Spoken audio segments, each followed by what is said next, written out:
All right, ladies and gentlemen, fourth grade Excel lesson 88. We're going to change an improper fraction to a mixed number.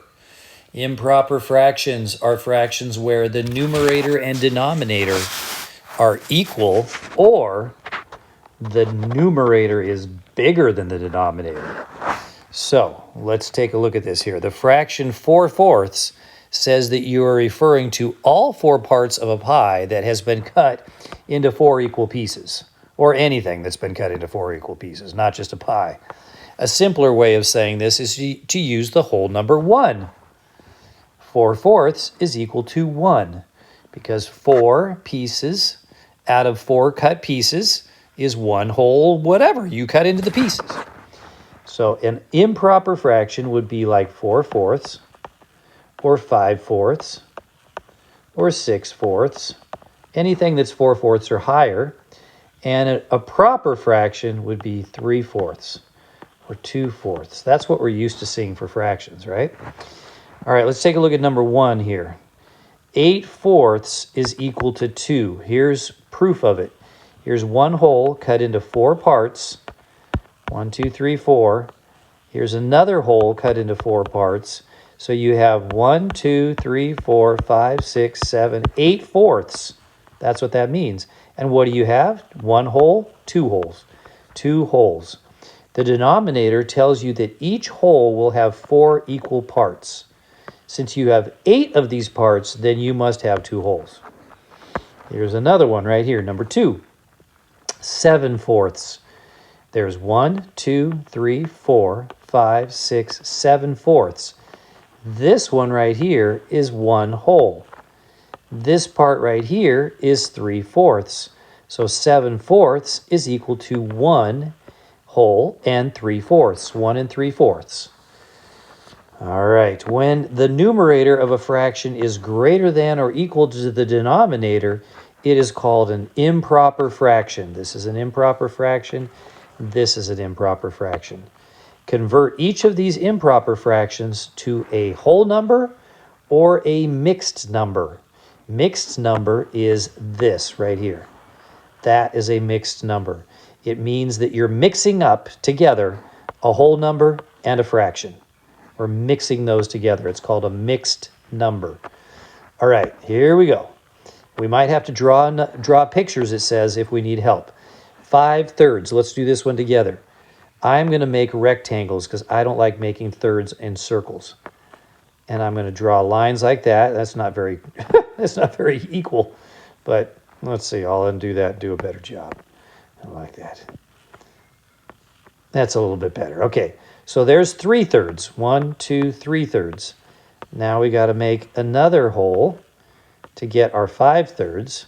So I've got 1/3, 2/3, 3/3, and then another hole of thirds, 4/3, 5/3. I have 1 whole, and then I have 2/3 over here. 1 and 2/3. All right, you try number 4 or pause the video and then turn it back on when you are ready. All right, so 7/3. Again, I'm going to make rectangles here. That's 1/3, 2/3, 3/3. 4/3, 5/3, 6/3. Oh, I don't even have 7/3 yet. And there's 7. 1, 2, 3, 4, 5, 6, 7. 7/3. I've got 2 holes there, and then 1/3. 1/3. Okay, pause the video. Try number 5. For this one, you're doing 6 halves. So we can draw like, there's 2 halves. There's 2 more halves. That's 4 halves.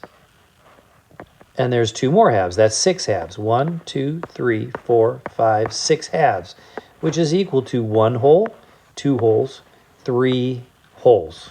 3 holes. Okay. Now, there is another way you can do this without drawing pictures.